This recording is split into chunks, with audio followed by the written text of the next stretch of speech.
Good afternoon, students.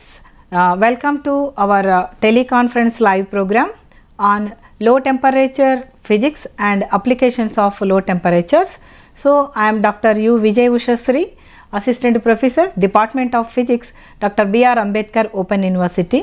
So మనతో పాటు ఈ లైవ్ షో అనేది మనకు తెలుగు ఇంగ్లీష్ మీడియం రెండు మీడియాలలో జరుగుతుందండి. సో మనతో పాటు ఇక్కడ మన స్టూడియోకి వచ్చినటువంటి ఇద్దరు ఎక్స్పర్ట్స్ ఉన్నారు, వాళ్ళని కూడా పరిచయం చేసుకుందాం. First of all I introduced Chandana, doctor Chandana. She is associate professor, department of physics, government degree college, Maheshwaram. And ఇంకొక ఎక్స్పర్ట్ ఉన్నారండి, డాక్టర్ సిహెచ్ వరలక్ష్మి గారు. And she is also assistant professor, department of physics, government degree college for women and Sangareddy. So we ఈ కార్యక్రమం మనకు మొత్తము 1 గంట పాటు ఉంటుందంటే, అంటే 60 నిమిషాలు ఉంటుంది. ఈ 60 నిమిషాలలో 50 నిమిషాలు మన ఎక్స్పర్ట్స్ ఈనాటి మన లో temperature physics and applications of లో టెంపరేచర్ గురించి డిస్కషన్ జరుగుతుంది, ఎక్స్ప్లెయిన్ చేస్తారు. సో దాని గురించి మీరు ఈ కార్యక్రమము లాస్ట్ చివరలో మీకు ఏమన్నా డౌట్లు అనేటివి ఉంటే కనుక you have to express your doubts with our experts. దాని గురించి మీరు మాకు ఫోన్ చేయాల్సిన నంబర్లు ఒకసారి నోట్ చేసుకోండి. 04023680456. మళ్ళీ ఒకసారి చెప్తున్నానండి, 04023680456. ఈ నంబర్కి మీరు ఫోన్ చేసి మీ యొక్క ఏమన్నా డౌట్ ఉంటే అది మీరు నివృత్తి చేసుకోవాల్సిందిగా కోరుచున్నాము. ఇంకొకటి ఏంటంటే గమనిక, మీరు అడగవలసినటువంటి ప్రశ్నలు, what ever you want to ask the questions with our experts, ఈనాటి కార్యక్రమం భాగమైనటువంటి లో temperature physics and applications of లో టెంపరేచర్ మీద మాత్రమే అడగవాలనని కోరుతున్నామనండి. సో ఇక్కడ ఫస్ట్ ఆఫ్ ఆల్ అసలు లో టెంపరేచర్ అంటే ఏంటి అనేది మనకు తెలియాలండి. సో ఈ లో టెంపరేచర్ అంటే ఏంటి అని అంటే, the low temperature the study of the behaviour of matter near absolute low temperature, very low temperature, that is called the low temperature. So ఈనాటి కార్యక్రమైనటువంటి ఈ కార్యక్రమంలో మనము ఏవేవి మనము డిస్కస్ చేయబోతున్నాము అని అంటే, ఒకటి ఇంట్రడక్షన్, లో టెంపరేచర్ అంటే ఏంటి, liquefaction of helium and Joule Kelvin and Joule Thomson, వీటన్నిటి గురించి మనం డిస్కస్ చేయబోతున్నాము మన విత్ ఎక్స్పర్ట్స్తో. అదేవిధంగా అప్లికేషన్స్ ఆఫ్ లో టెంపరేచర్ కూడా మనము మాట్లాడుతున్నామండి ఈనాటి కార్యక్రమంలో. సో నేను ముందుగా మన ఎక్స్పర్ట్ అయినటువంటి డాక్టర్ చందన మ్యామ్ని అడుగుతున్నానండి. చందన మేడం, అసలు లో టెంపరేచర్ అంటే ఏంటండి? What is mean that low temperature? What are the experiments in that low temperature? Please explain to our students. Definitely. First of all, I heartfully thank Dr. BR Ambedkar Open University, Department of Physics, for giving us this wonderful opportunity. And dear all students, today we are there here actually to explain you the different concepts of coming under low temperature physics and the experiments which we take up in our UG syllabus, as well as they are used in your PG, in your coming PG. And also the applications will be explained by my colleague Dr. Varalakshmi madam. Now let me go into my concept. So my lecture will be of containing the introduction and methods of attaining low temperatures, and Joule Kelvin effect, then also behavior of gases at different temperatures, and expression for Joule Thomson cooling, and liquefaction of helium Kapitza method, and also the adiabatic demagnetization. So I'll just go through all the things and I'll explain in detail the experiments. So if you have any doubt, you can easily clarify through the phone number which was provided by our Dr. Usha madam. Next, coming to the next slide, why? So why we need to know about the low temperatures? Actually madam has given a detailed definition of low temperature, but still why we need to know about low temperature? Enduku telusukovali? What is the application, main use of the low temperature? As we every day go through our home, everyone in their house we have a refrigerator, right? So we preserve our vegetables, any other matter suppose, which has to be prevented from interacting with the outer atmosphere, like antibacterial activity. So in order to prevent the food materials not to get succumb to the bacteria, we use a refrigerator in our homes, and every place we use that.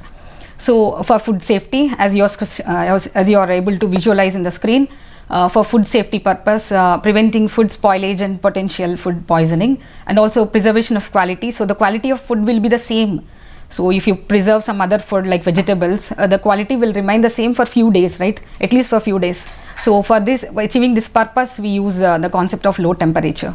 And also for the medical applications. So for cryotherapy and other, in order to prevent the blood storage, damage of the blood storage, which we put the blood storage for blood banking purpose and all.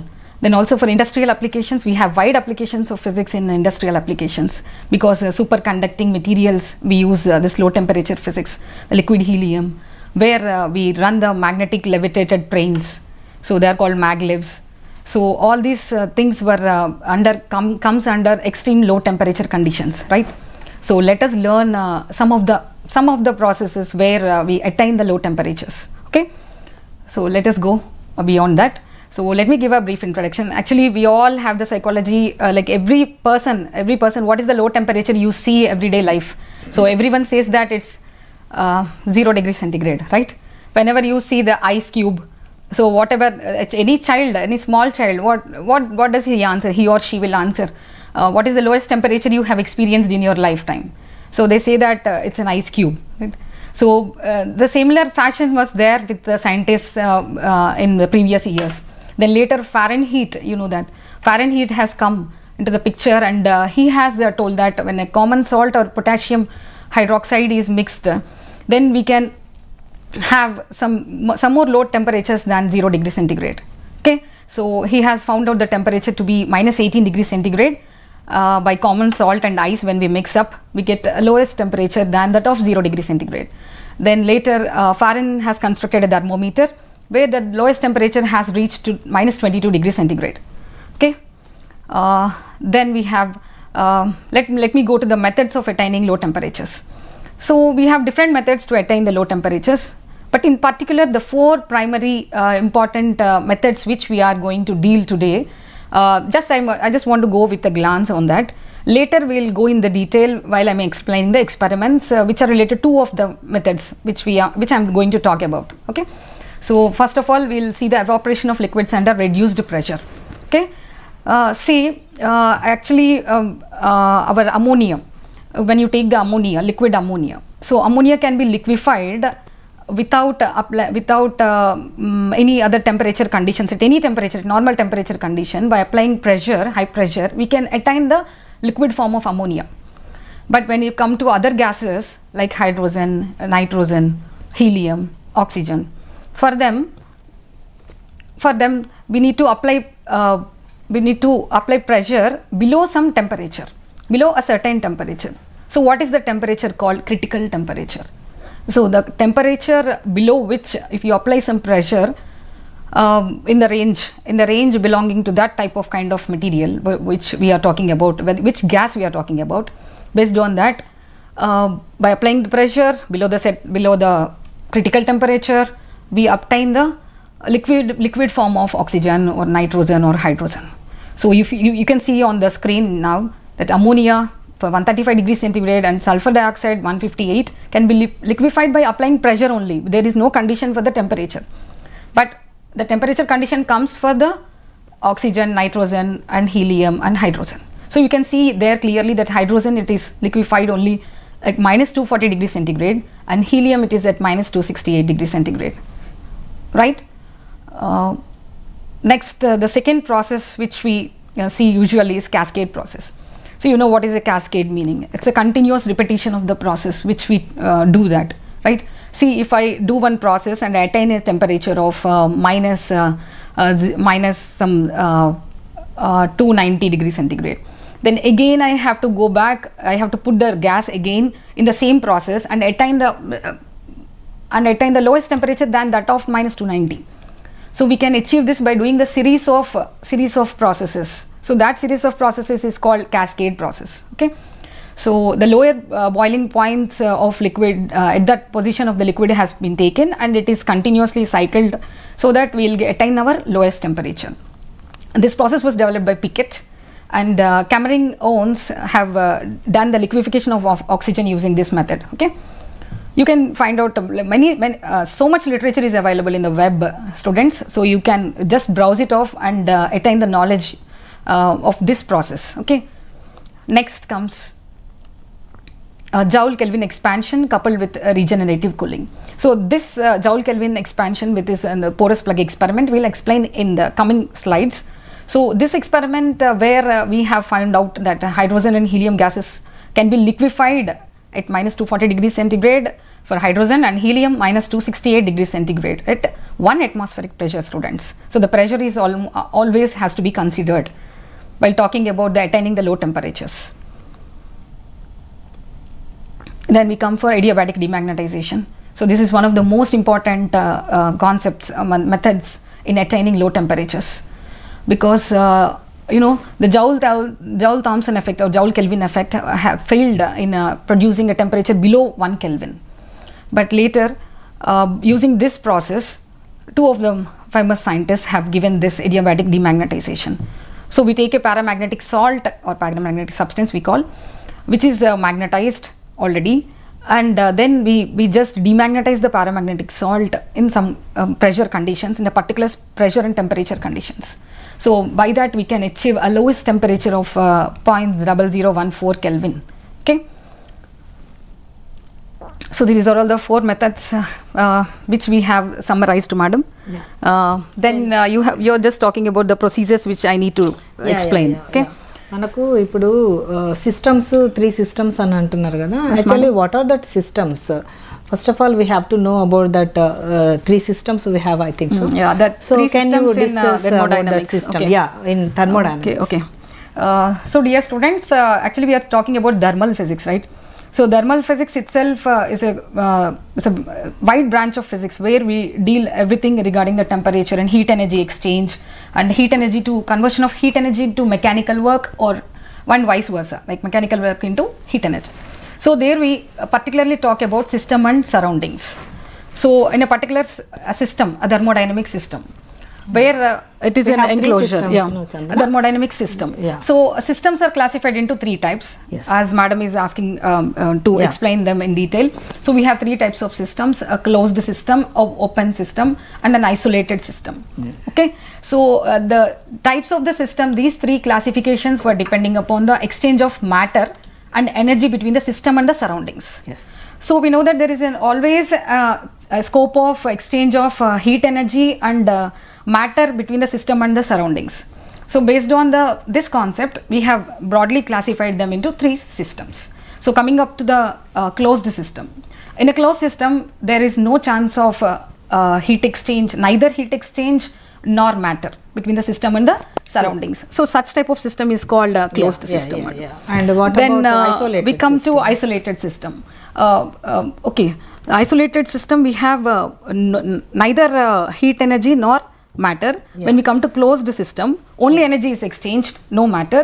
When we come to open system, both energy and matter will be exchanged between the system and the surroundings. So we have 3 types of systems in this way. Okay, Chandana, can you tell that which system comes under this Joule Kelvin effect?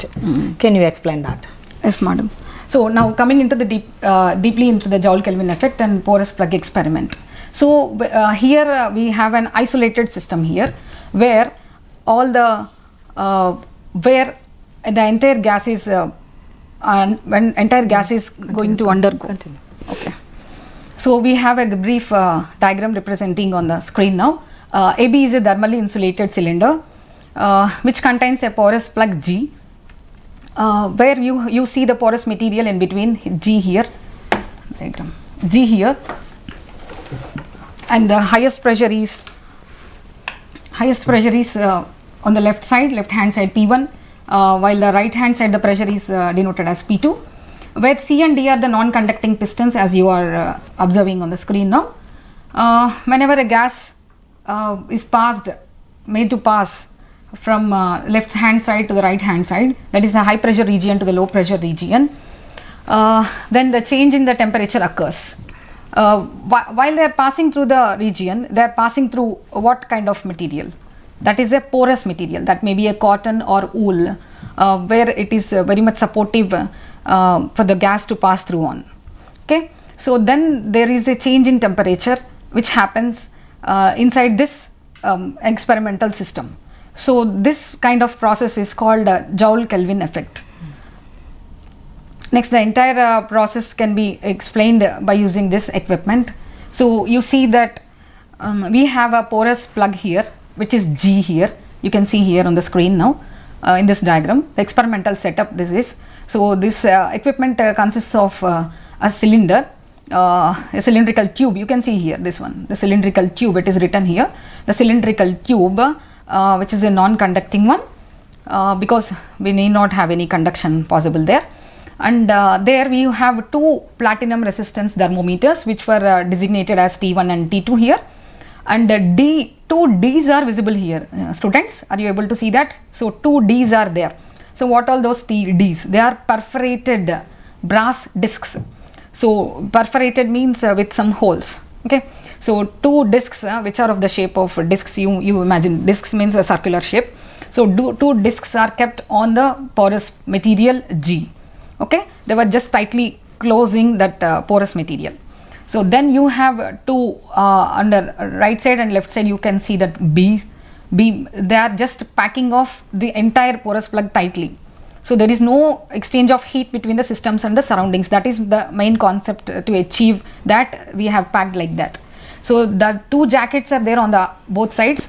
The jacket is always packed with the felt. Felt means it's also a material like silk threads and wool. Okay, and also it may be an asbestos material. Now what happens? Let us see that. So you can see, students, here's S. S is the spiral. Okay, I'm sorry. S is the spiral tube here, which is extended towards the compression pump P. Okay. Now what happens? Now we'll put the gas here. So let me put the helium gas here. Okay, and now we'll compress the pump. So we'll move the pump little bit inward. That means we are compressing the pump here. So we are increasing the pressure here. So obviously the gas will pass through this spiral tube. While it is passing through the spiral cylindrical tube, what happens is it is kept in a water bath, right? You're seeing there, this is the water bath W. So what happens?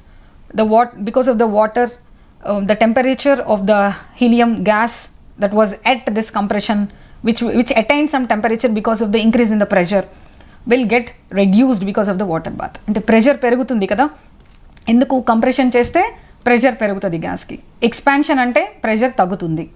It's a basic principle in thermodynamics. So here we are doing the compression ante emaitadi, the pressure will build up in the gas in the cylinder piston. So what happens? A pressure ekku unna gas anedi lopaliki veltundante temperature kuda perigindi. You want to reduce the temperature. Mana primary agenda enti? We want to get low temperatures. Kabatti takku temperature kavali ante we'll pass that through the cylinder. While we are passing through this cylindrical tube, అక్కడ ఏమైతుంది, water ఉండడం వల్ల వాటర్లోకి heat అనేది exchange అవుతుంది. So the temperature obviously decreases. Then that decreased temperature ఉన్న gas will pass through this perforated glass tubes, that D and D, perforated brass discs, where you see the porous plug there G, right? So appudu vellinappudu what happens when obviously by Joule Kelvin effect manaki em cheptundi, whenever a gas passes from that high pressure, constant high pressure region to a constant through porous plug to a constant low pressure region, there is a change in temperature. So obviously the gas comes out of this perforated brass discs, and then the temperature will be measured by platinum resistance thermometers. So we can obtain liquefaction of helium and hydrogen and other gases by using this method. So this is a very important experiment in your like UG, and as well as PG also we have this experiment.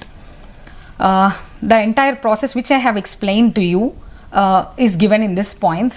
You can go through each and every point now through these slides. So the gas under investigation is first compressed with the help of a compression pump, as I told you. Now the heat developed can be reduced by temperature of the water bath, which we have already talked. And finally the gas cools and the temperature falls. That's what we want to have, right? Then finally concluding this experiment, what are the main results? At sufficiently low temperatures, all gases show cooling effect by Joule-Thomson's effect. But at ordinary temperatures, students, this is an important point you have to remember. At ordinary temperatures, all gases undergo cooling effect under Joule-Kelvin effect, except two gases. What are those two gases? Hydrogen and helium. They show a little bit of heating effect. So when I just talk about helium, it shows about 0.014 Kelvin increase of the temperature. Okay. Next, the fall in temperature is always directly proportional to the pressure difference between the two sides of the porous plug. Then what is temperature of inversion? We can also learn this temperature of inversion by using this concept, Joule-Kelvin effect. Okay. See, below a certain temperature, by applying pressure, we achieve cooling. And that means cooling of gas means we get into liquid. So liquefaction of any gas can be done by this concept, by below the critical temperature. But what happens with some gases when you go on doing this process? That cooling effect decreases with the increase of initial temperature. So initial temperature of the gas, what you are taking is more, then obviously the temperature will be increasing. So instead of cooling, the concept of heating comes. Okay. So this temperature is called temperature of inversion. Okay. So every gas below its temperature of inversion will cool on passing through the porous plug. So this is what the conclusions made by Joule and Kelvin in their porous plug experiment. Okay. Now next, coming to the theory. So what all the things which we have talked is the entirely experimental procedure. So the scientists have given some theoretical expressions. What we discussed, high pressure will be denoted as P1, volume V1, temperature T1. In that way we will be designating them in some parameters and we will derive the equation. Okay, let us go into that. So the same concept which I have explained, the same thing is displayed on the screen now, students. That is the theory. So let P1, V1, T1 represents pressure, volume and temperature in the left hand side, that is the high pressure region, and P2, V2, V2 on the lower pressure side.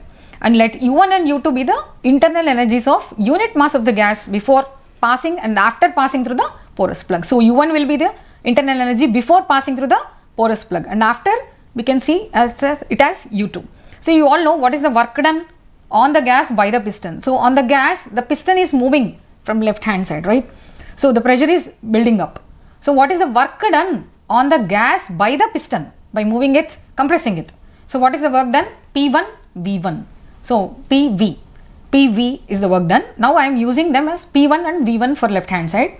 And the same thing, work done by the gas on the piston. So when you go to right hand side slowly from left hand side through the porous plug, you have P2, V2. Okay, there the work is done by the gas on the piston. Okay, now the net work done. What is the total work done? Net work done. So P2, V2 minus P1, V1. That is the net work done. So as the system is thermally isolated, I already told you, as madam already explained that it's a thermally isolated different system. Types of Among the different types of systems, we talk about this thing. So isolated system. So what happens now?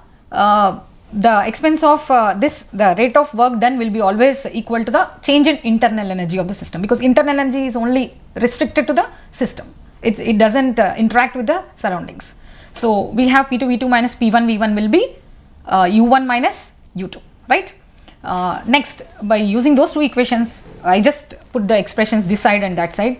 So we get U1 plus P1, V1 is equal to U2 plus P2, V2. So in this way we achieve that U plus PV, this component is constant. Okay, U plus PV, the component of internal energy and work done, that is PV, will be constant. So what is that component designated as? Dani emani pilustam manam? U plus PV ni enthalpy.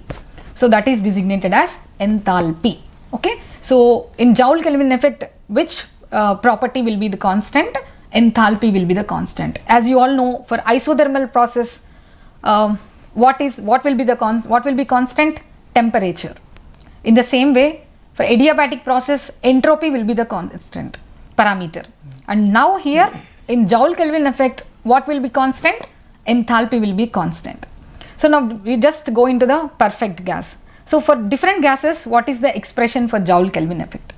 Now you go for a perfect gas. Here Boyle's law is obeyed. Boyle's law is pressure is inversely proportional to volume at a particular temperature of particular gas, right? So PV is equal to constant.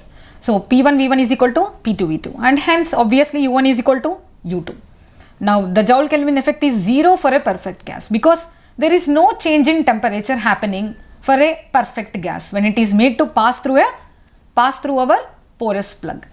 So there is no change in the temperature occurring for any kind of gas which is a perfect gas. So for Joule Kelvin effect becomes 0 for a perfect gas. Now when you come for real gases, we have 3 conditions. So we have below the boil temperature, above the boil temperature, and equal to the boil temperature, at the boil temperature. So below the boil temperature, P1 V1 will be less than P2 V2, hence U2 will be less than U1 because balancing the equation of enthalpy, because the entire enthalpy should be constant. But here P1 V1 is less than P2 V2, hence U2 should be less than U1.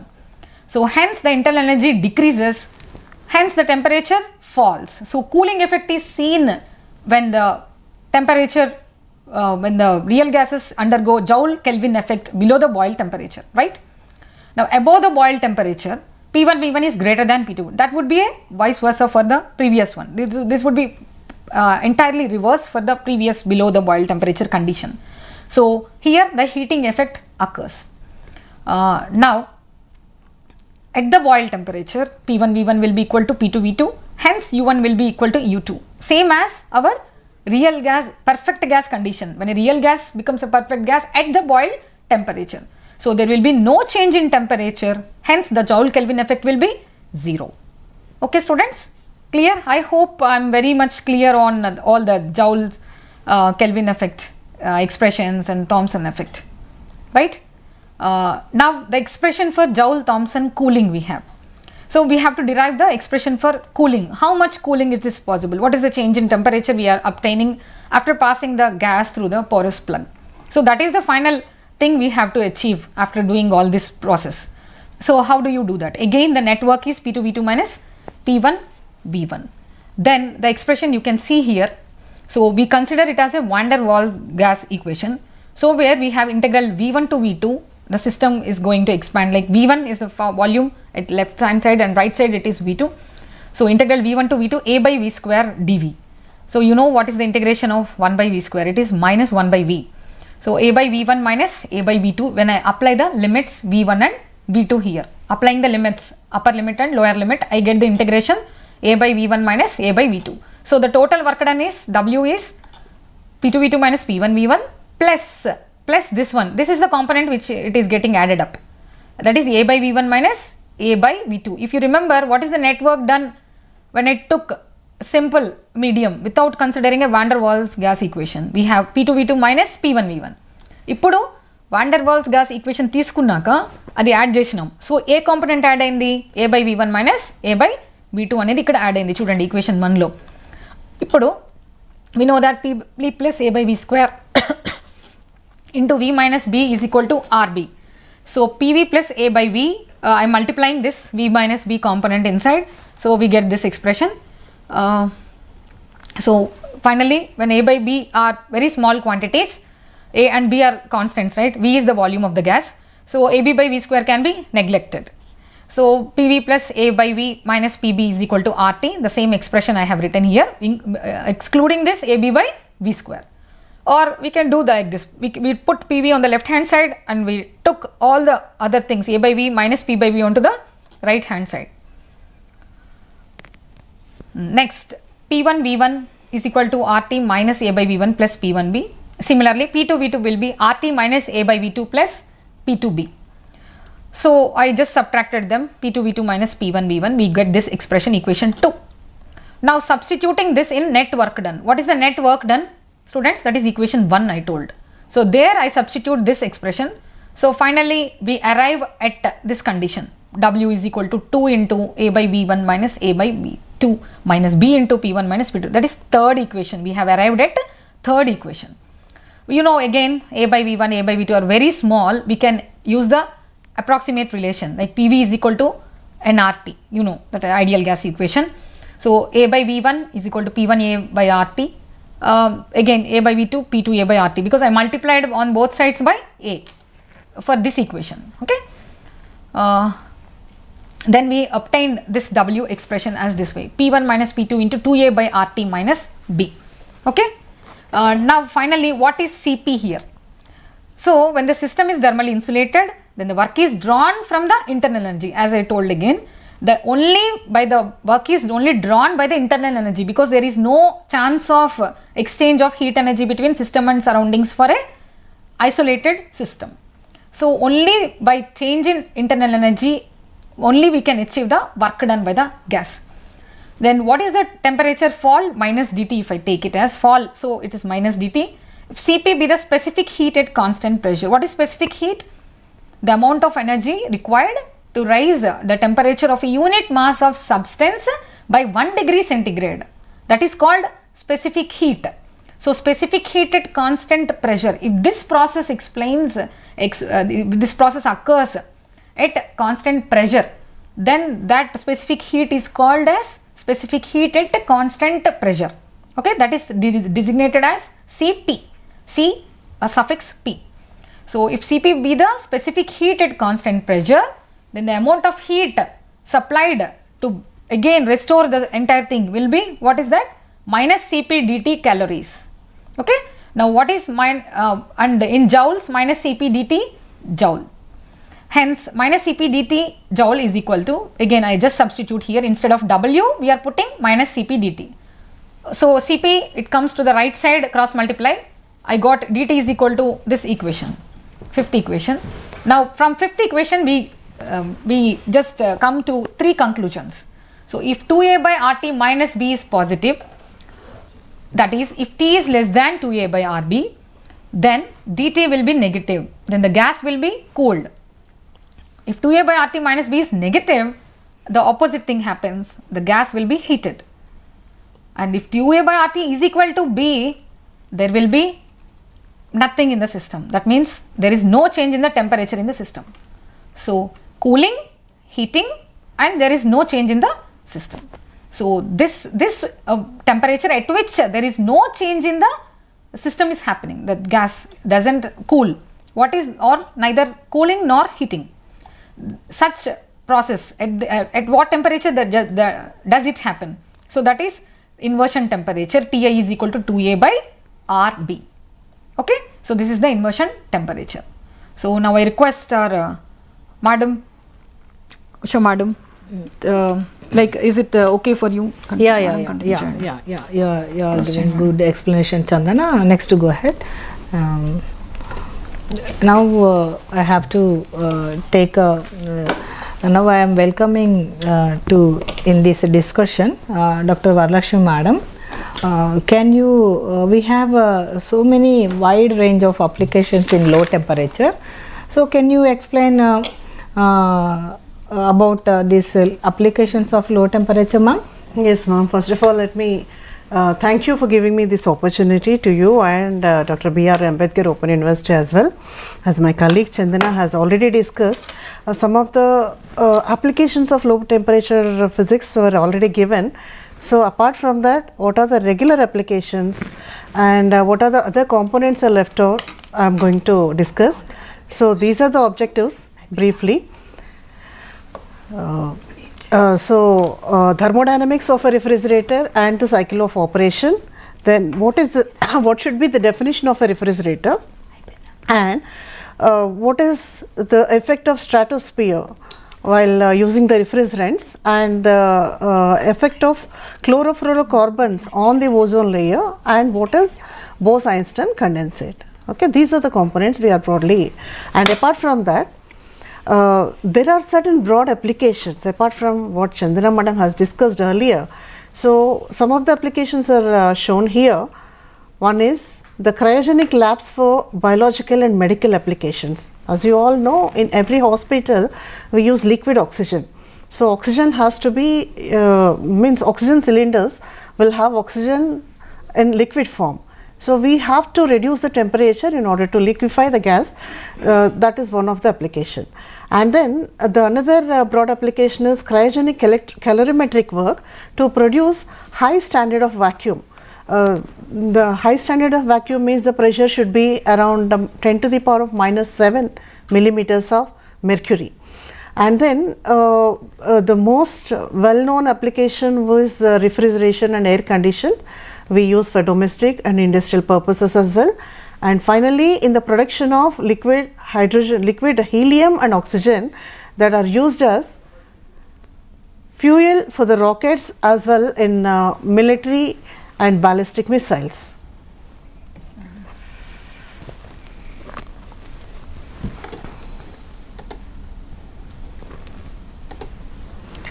So this is how the refrigeration cycle operates generally. So we have 4 situations here. The first situation is we have 2 cylinders here, cylinder from system from A to B. In A to B, I don't know if it is visible for you students. You can see on the left side of the diagram there are 4 pictures. So in the first picture we have system from A to B. So here what is happening, the piston from the first cylinder is pushed inside and second cylinder piston is remaining constant. That means we are applying pressure on the first cylinder and there is no change in the pressure on the piston on the second cylinder. So here what is happening when some pressure is applied on the system? The temperature of the gas will slightly increase. That temperature, the excessive heat is rejected to a hot source here. Okay. So in the second case what is happening in the graph? In the graph you can see from A to B, there is a change, there is a decrease in volume of the system and there is an increase in pressure of the system. This is the curve. And then in the second thing, the volume, the pressure on the first cylinder is decreased as well as the second cylinder volume is increasing to the same extent. That means the volumes in both the cylinders are remaining as constant. Okay, this is the change from B to C. So in the graph also you can see from B to C there is no change in volume, but there is a drastic decrease in the pressure of the system. Okay, so in the third diagram we have from C to D. Okay, in the C to D, in the first cylinder there is no change in the pressure, whereas in the second cylinder piston is pulled in downward direction. That means we are increasing the volume of the system without any changing in the pressure. So here what is happening, inside there will be a change in temperature. The system practically cools down. Okay, and in the fourth diagram from D to A, here the first piston is pulled in downward direction, second piston is pushed in upward direction. The volume is remaining constant. So earlier whatever the excess heat it has received, that heat is rejected to the sink. This is the cycle of a refrigerator. How does it work? That means externally the refrigerant is going to expand, it is absorbing, that means internally inside the refrigerant is going to expand and absorbing the heat from the surroundings. After coming outside, again the compressor compresses the refrigerant and then the excess heat is rejected outside. That is how a regular refrigerator works. And in commercial refrigerant cycle it looks a little bit different.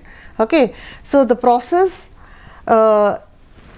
is due to throttling. The process A is due to throttling. So here what is happening, from A to B there is a curved and dotted line. Throttling means, as explained by the Chandana madam, there is the gas is allowed to expand through a porous plug with a force. Okay, that is called throttling. So there is a decrease in temperature and pressure, and since it cannot be defined well, it is given with a dotted line from A to B. And the process from B to C is an isothermal and isobaric vaporization. Isothermal process is the process which has taken place at constant temperature, and isobaric process is the process which is taking place at constant pressure. So from B to C, if you observe in the graph, it is a straight line which is parallel to the x-axis. So here on the y-axis the pressure is constant. Okay, so only the volume is going to increase. And the process from C to D, if you see, this is an adiabatic compression to a temperature higher than that of the condenser. So there is a curved line which is a continuous from C to D, and if you observe, there is a decrease in volume and there is an increase in pressure. Okay, and the process from D to A is an isobaric condensation and cooling. If you see, this is also almost like a continuous line which is parallel to the x-axis, and the pressure is constant and volume is reducing. This is how the commercial refrigeration cycle is operated. And if you observe the efficiency because the efficiency of a heat engine, basically we know the refrigerator is defined as the Carnot engine which is operated in a reverse cycle. Okay, so if heat is extracted from a source at a higher temperature and this is rejected to a sink at a lower temperature, the difference between the quantity of heat absorbed and quantity of heat rejected is utilized in the form of work done by a heat engine. That is how a normal Carnot engine operates. But this is a reverse Carnot engine where heat is extracted from the sink which is at a lower temperature and is rejected to the source which is at a higher temperature. So external work is done on this Carnot engine in order to get a cooling effect. So since it is a Carnot engine, the efficiency is defined like this. It is the ratio of heat extracted from the cold reservoir by the work done by the refrigerant. So eta is the efficiency which is equal to QL by W. QL is the quantity of heat extracted from at a low temperature, and W is the difference between QH and QL. QH is a quantity of heat extracted rejected to the high temperature, and QL is the quantity of heat extracted from the low temperature.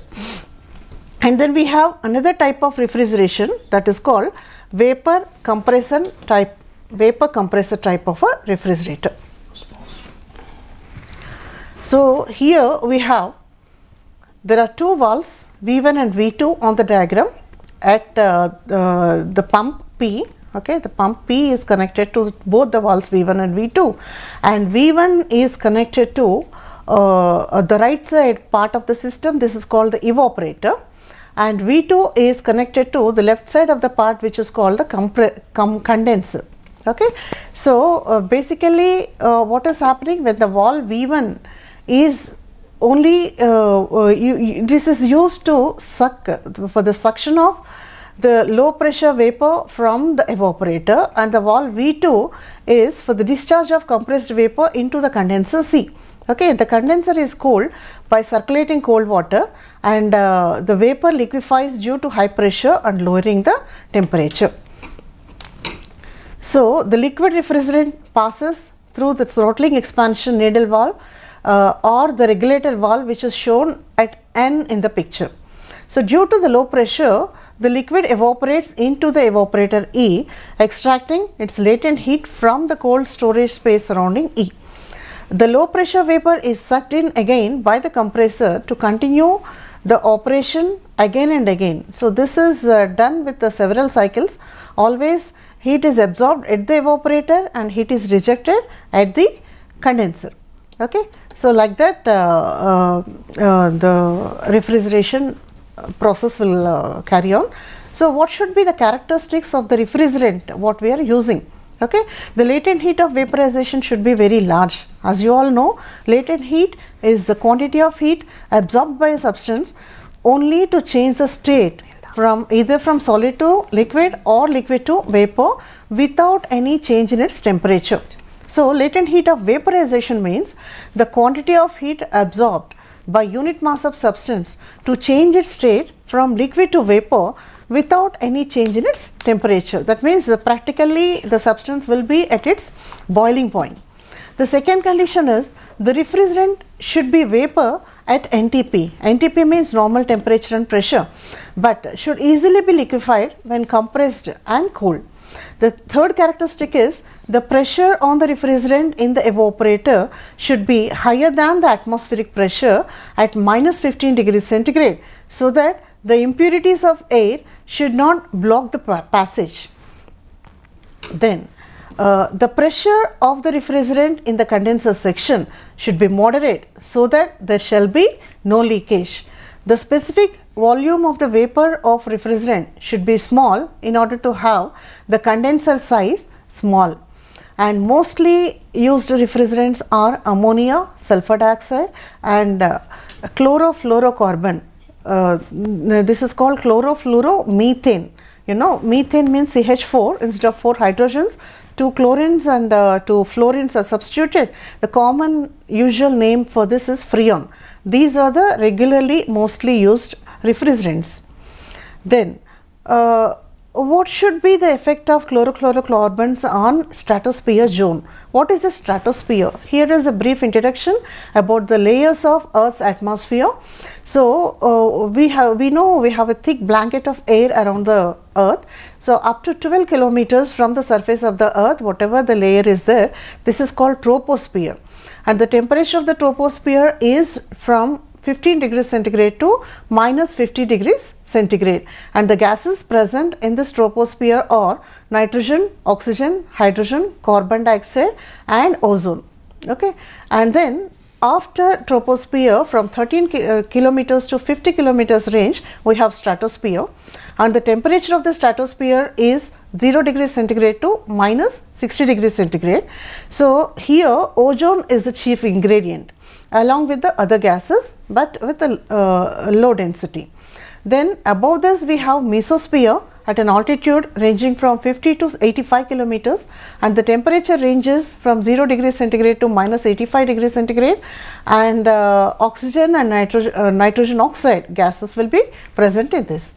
And above this there is a thermosphere ranging from 85 kilometers to 800 kilometers range temperatures. And are unpredictable because the temperatures sometimes though they may go very high values also, and the gases present will be oxygen and nascent oxygen and nitrogen oxide, but these gases concentration will be very low. So what is the importance of ozone layer that is present in the stratosphere? So 90% of the stratosphere is almost filled with ozone. The absorption spectrum of ozone shows that it almost absorbs all the radiation of wavelengths less than 3000 angstrom units from the sunlight. This layer absorbs the harmful ultraviolet, X-rays and gamma rays. This helps the biological sustainability on the earth. As you know, in an electromagnetic spectrum, the visible radiation is ranging from 4000 to 7500 angstrom units. So at the 4000 angstrom units we have violet, and at 7500 we have red. So from violet to red, if you observe the frequency decreases. So the energy of radiation is directly proportional to the frequency. So violet is violet rays will have more energy when compared with the red color. So below violet, what all are there? They are ultraviolet, X-rays and gamma radiations. So all these are very powerful radiations, highly energetic radiations, and they are harmful for the living things that are present on the earth. So ozone layer is practically filtering all these radiations. So the harmful effects of high energy radiation are explained here. The ultraviolet radiation rays damage the deoxyribonucleic acid, we call DNA, associated with basic life form. Ultraviolet harms the reproductive molecules of all the living beings. Ultraviolet rays exposure increases the occurrence of human skin cancer, and ultraviolet exposure reduces the rate and efficiency of photosynthesis, and UV rays affect the climate of our earth and hence cause global warming. So how does this ozone, what is meant by the depletion of ozone layer, and what does the refrigerants they have a role to play? So global warming is associated with holes in ozone layer of our atmosphere. The holes are mainly due to industrialization of developed countries and leakage of CFC. CFC means chlorofluorocarbons and various derivatives. The holes make earth exposed to the ultraviolet radiation. Holes are near North Pole of the earth and at Antarctica. The ice at that place melt unnaturally. The water level in seas around the world is rising, hence coastal regions of earth they are in danger of inundation. So the effects of chlorofluorocarbons on ozone layer.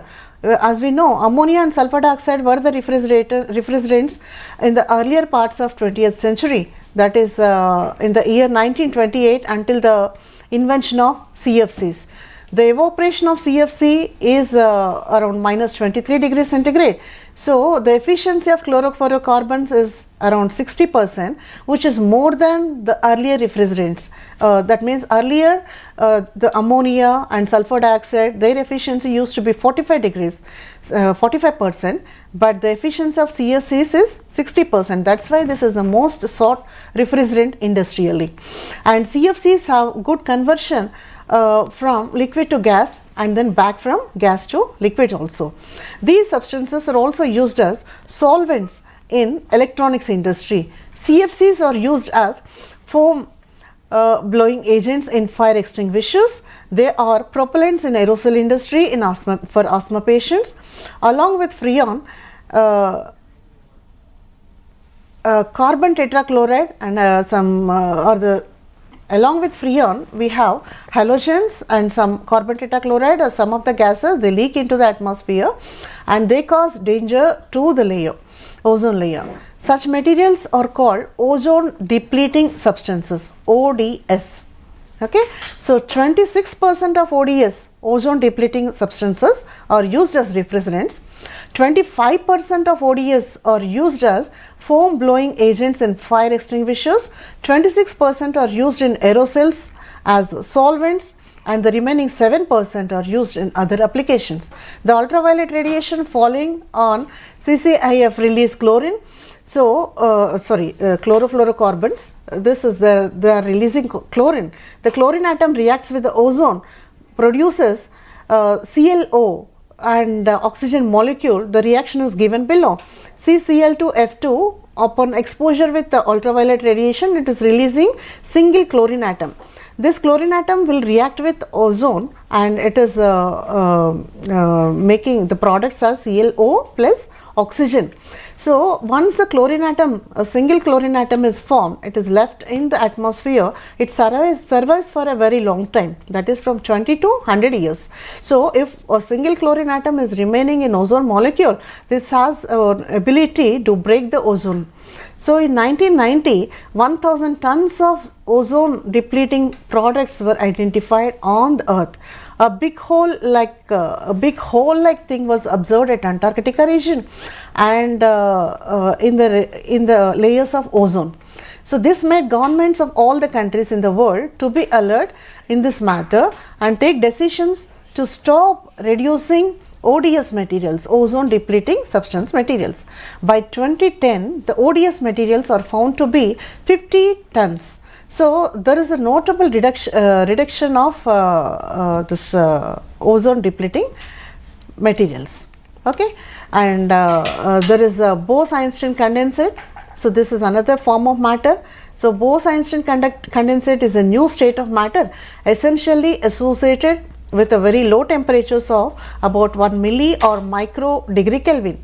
So Bose-Einstein condensate substances is associated with particles of positive integral spin and which are called bosons.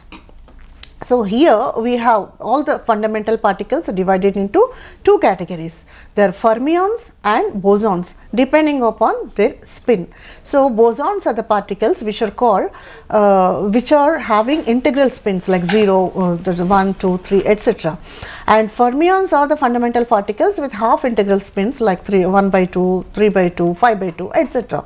So the net spin of two electrons, if two electrons are joined and they are spinning, it can be either 0 or 1. Hence this situation leads us that it behaves like a boson, that means a combination of two electrons. According to Pauli's exclusion principle, no two electrons or fermions will have all the set of 4 quantum numbers same or same energy. But in case of bosons, photons are also bosons. There is no limit in their number and with the same amount of energy. So with a particular wavelength, a large number of bosons can exist. So ultra cold atom groups together are called as if they are one single super atom. This displays distinct quantum properties. This leads ultra cold atoms or to be used for quantum computation and quantum simulation. So superfluids will improve the performance of atomic clocks, integrated circuits and high precision gyroscopes. So I hope madam within the time given I think we could cover a few. Yeah. Thank you, ma'am. Thank you, Chandana madam. Can you little brief explanation of Kapitza method? Yes, ma'am. We'll look into that. Thank you.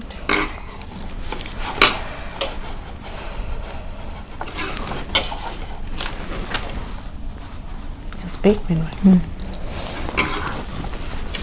As we have already discussed the 4 different kinds of methods to achieve low temperatures in materials, especially gases, we have read about. I just explained around 2 methods. When coming to the Kapitza method, it's a specific method in which we have attained low temperatures of liquid helium. Like helium can be liquefied by using the Kapitza method.